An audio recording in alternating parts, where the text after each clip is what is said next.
जादुई face powder का जादू। बहुत समय पहले की बात है। निशा नाम की एक लड़की अपने माता पिता के साथ रहती थी। निशा दिखने में काली थी, इसलिए अक्सर उसे लोग चिढ़ा दिया करते थे और वो रोते हुए अपने घर आ जाती थी। एक दिन खबर आती है कि निशा के चाचा चाची की सड़क हादसे में मौत हो गई है, जिसके बाद निशा के माता पिता उनकी बेटी शिवांगी को अपने साथ अपने घर ले आते हैं। शिवांगी दिखने में बहुत खूबसूरत थी। निशा के पापा निशा को कहते हैं, निशा बेटी, आज से शिवांगी और आप दोनों सगी बहनों की तरह रहना। हाँ पापा, मैं तो बहुत खुश हूँ कि शिवांगी हमारे साथ रहेगी। मैं इसके साथ खाऊंगी और इसी के साथ खेलूंगी। शिवांगी को निशा और उसके मम्मी पापा बहुत प्यार करते थे और उसके एक एक इच्छा पूरी करते थे। निशा और शिवांगी में भी बहुत प्यार था। ऐसे ही 2 साल बीत जाते हैं और एक दिन दोनों बहनें पार्क से घर लौट रही होती है। तभी उन्हें रास्ते में कुछ लड़कियां मिलती है और वो शिवांगी से कहती है, अरे शिवांगी, तो अपनी काली चमड़ी बहन के साथ क्यों घूमती है? तुम दोनों साथ में होते हो तो लगता है जैसे ब्लैक एंड व्हाइट मूवी हो। निशा तो खूबसूरती के मामले में तुम्हारे पैर के नाखूनों के बराबर भी नहीं है। हाँ शिवांगी, काजल सही कह रही है। मैं तो कहती हूँ निशा के साथ कहीं मत जाया करो, वरना लोग तुम पर भी बहुत हंसेंगे। इतना कहकर दोनों हंसने लग जाती है। दोनों की बातें सुनकर शिवांगी को बहुत गुस्सा आता है और वो बोलती है, चुप रहो तुम दोनों। तुम्हारे घर वाले ने तुम्हें यही सिखाया है, किसी की खूबसूरती कोई मायने नहीं रखती है, बल्कि अच्छा व्यवहार मायने रखता है। रही बात निशा दीदी की, मेरी निशा दीदी दिल की बहुत अच्छी है और तुम दोनों गिरी हुई नीच लड़कियां हो। अब बिना कोई बकवास किए निकल लो यहाँ से। दोनों लड़कियां मुंह बनाकर वहाँ से चली जाती है। उसके बाद निशा और शिवांगी अपने घर लौट आते हैं। घर आकर निशा बहुत रोती है क्योंकि उसे उन दोनों लड़कियों की बातें अच्छी नहीं लगती। निशा दीदी, आप उन दोनों लड़कियों की बातों को इतना सीरियस मत लो। आप ऐसे लोगों की बातों को इग्नोर किया करो। कब तक इग्नोर करूं? मैं भी अगर तुम्हारी तरह खूबसूरत होती तो कोई मेरा मजाक नहीं बनाता। इसमें लोगों की क्या गलती है? मेरी शक्ल बुरी है तो लोग कहेंगे ही ना। शिवांगी, अभी तो मेरे कमरे से चली जाओ क्योंकि मुझे कुछ समय तक अकेला रहना है। आप इतना क्यों सोच रही हो दीदी? मैंने कहा ना, मेरे कमरे से जाओ। कोई बात नहीं दीदी, मैं आपके कमरे से चली जाती हूँ। इतना कहकर शिवांगी निशा के कमरे से चली जाती है। थोड़ी देर बाद निशा की माँ पूनम शिवांगी के पास जाती है और बोलती है, शिवांगी बेटी, मेरे पास एक गुड न्यूज है। कैसी गुड न्यूज चाची जी?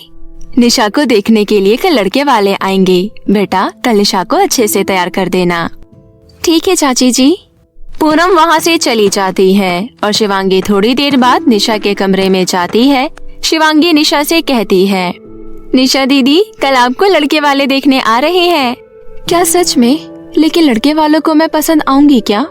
आप इस बारे में इतना मत सोचो, क्योंकि अगर लड़के वाले अच्छे होंगे तो वो आपको जरूर पसंद करेंगे। कल मैं आपको बहुत अच्छे से तैयार करूंगी। ऐसे ही अगला दिन आ जाता है और शिवांगी निशा के कमरे में जाकर उसे तैयार करती है। थोड़ी देर के बाद लड़के वाले घर आते हैं और निशा उनके सामने चाय बिस्कुट लेकर जाती है। ये है मेरी बेटी। लड़के वालों को निशा बिल्कुल पसंद नहीं आती है। लड़का अपनी माँ के कान में बोलता है, माँ, हम जिस लड़की को देखने आए हैं वो तो बहुत बदसूरत है और मैं इससे शादी करना बिल्कुल नहीं चाहता। इन लोगों से छोटी बहन के बारे में बात करो, फिर मैं शादी करूँगा। अपनी बेटी की बात सुनने के बाद लड़के की माँ ये बात निशा के माता पिता से कहती है। लड़के की माँ की बात सुनकर पूनम कहती है, आप दोनों तो मेरी बड़ी बेटी को देखने आए हो, फिर ऐसी बातें क्यों कर रहे हो? वैसे भी शिवांगी निशा से छोटी है, इसलिए हम उसकी शादी अभी नहीं करेंगे। लड़के की माँ की बात सुनकर शिवांगी को बहुत गुस्सा आता है और वो बोलती है, अरे तुम मेरी बहन को बदसूरत कह रही हो?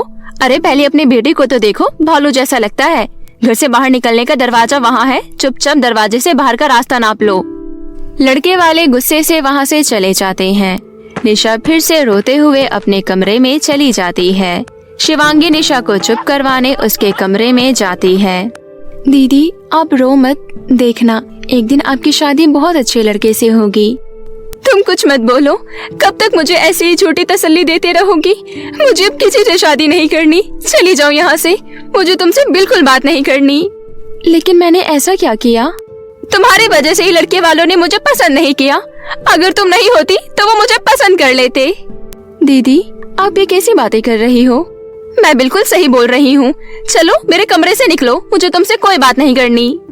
शिवांगी उदास होकर बाहर जाती है और एक पेड़ के नीचे बैठ जाती है और खुद में बोलती है, पता नहीं क्यों लोगों के लिए दिल की खूबसूरती से ज्यादा शक्ल की खूबसूरती मायने रखती है। कब तक मेरी निशा दीदी ऐसी ही रोती रहेगी? मुझे उनकी ऐसी हालत देखकर बहुत बुरा लगता है। निशा दीदी ने बचपन से मुझे बहुत प्यार किया है और अब मैं उन्हें ऐसे रोता हुआ नहीं देख सकती। मेरे से जो बन पाएगा मैं जरूर करूँगी। तभी एक जादूगरनी वहाँ से गुजर रही होती है और वो शिवांगी की सारी बातें सुन लेती है। जादूगरनी शिवांगी की बातें सुनकर उसके पास आती है और बोलती है, बेटी, मैं एक जादूगरनी हूँ और मैं हर अच्छे लोगों की मदद करती हूँ। मैंने तुम्हारी सारी बातें सुन ली है और अब मैं तुम्हारी मदद जरूर करूँगी। कैसी मदद? उसके बाद जादूगरनी मंत्र पढ़कर वहाँ एक जादुई फेस पाउडर का डब्बा प्रकट करती है। तुम ये जादुई फेस पाउडर का डब्बा अपनी बहन को दे देना। ये जादुई फेस पाउडर लगाकर तुम्हारी बहन परियों की तरह दिखने में खूबसूरत हो जाएगी। आपका बहुत बहुत धन्यवाद। उसके बाद शिवांगी जादुई फेस पाउडर लेकर निशा के पास जाती है और बोलती है, दीदी, मैं आपके लिए जादुई फेस पाउडर लेकर आई हूँ। ये फेस पाउडर मुझे एक जादूगरनी ने दिया है। अब आप जल्दी से ये फेस पाउडर लगा लीजिए। शिवांगी की बात मानकर निशा फेस पाउडर लगा लेती है। फेस पाउडर लगाती ही निशा सच में परियों की तरह खूबसूरत हो जाती है। ये सब देखकर निशा और शिवांगी की खुशी का कोई ठिकाना नहीं रहता। मुझे माफ कर दो शिवांगी, अभी थोड़ी देर पहले मैंने तुम्हें कितना भला बुरा कहा था, लेकिन तुमने तो मेरी सारी परेशानी का समाधान कर दिया। उसके बाद दोनों बहनें एक दूसरे को गले से लगा लेती है। थोड़ी देर बाद निशा अपने मम्मी पापा को सारी बात बताती है। ऐसे ही कुछ महीने बीत जाते हैं और निशा की शादी एक बहुत अच्छे लड़के से हो जाती है। उसके बाद सभी हंसी खुशी रहने लगते हैं। तो मेरे प्यारे दोस्तों, कैसी लगी आपको हमारी ये कहानी? हमें कमेंट करके जरूर बताएं और इसे अपने दोस्तों के साथ भी शेयर करें।